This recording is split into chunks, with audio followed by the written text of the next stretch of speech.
3 महीना से ट्यूशनी पढ़ावत बाटी, लेकिन आज तक हमारे क्लास के लड़के फीस जमा नाही कइले बाटा। आई हो दादा। ए सुना मैडम जी, हमारा पैसा है ना 3 महीना के पूरा जमा बा है। जनलू मैडम जी। मैडम जी हमरो फीस पूरा 6 महीना के एडवांस जमा बा है। तू के का कहत बाड़ू हो कि फीस जमा नहीं बा है? मास्टर बनल हो तू? अरे हमार बाबुआ लल्लुआ सुगना तोहनी लोगन के फीस पूरा जमा बा, लेकिन जौन हई खेसारी बा ना एकर 1 रुपया नहीं जमा बा। जनला बाबू लोग।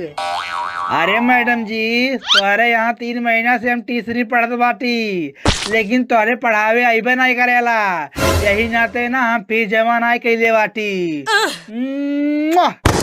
अरे पागल महाराज, जब पढ़े आवेला तब कब्बो बस्ता लेके पढ़े आवेला। इ तकिया और भैंस लेके पढ़े आवाला स्कूल है? क्या आवाला स्कूल है कुल लेके? तनी बतावा तो। अरे मैडम जी तुहार पढ़ाई ना हमें समझ में आवेला और ना ही हमरे भैंसिया के समझ में आवेला कि तू का पढ़ावेलू। हाँ नहीं ते। अच्छा ठीक बा पहले तू ना इ तकिया और भैंस लेके ना जा अपने घर के आवा, तब फिर पढ़े आवा।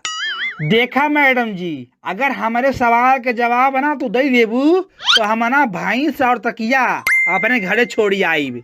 जल्लू ना ही तो ना जाब, चाहे जान हो जाए। अच्छा ठीक बा, कौन सवाल बा तुहार? पूछा तो।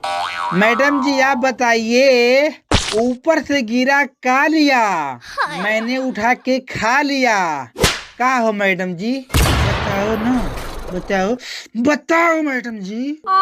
अरे खेसारी ये कुल सवाल हमने नहीं आवेला, जानला? अरे मैडम जी इसका उत्तर है ना जामुन, जो हम खाते हैं, काला काला होता है। सही कहा तुम्हारा खेसारी भैया। मैडम जी कुल हमन के नहीं पढ़ावेली। अच्छा बैठ न मारम ना चड्डी सरक जाई, जौन चड्डी पहन के पढ़ाई आइल बाटे। बैठ।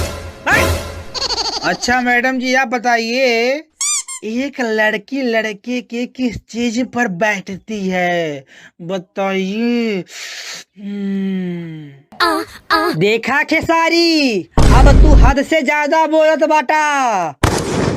अरे सुना मैडम जी, तुम्हार गंदी सोच ना गलत बा। एकर उत्तर हो ना लड़की लड़का के मोटरसाइकिल पर बैठेली। जल्लू देखा खेसारी, इ तहार सवाल सुन के ना हमार ब्लड प्रेशर बढ़त बा।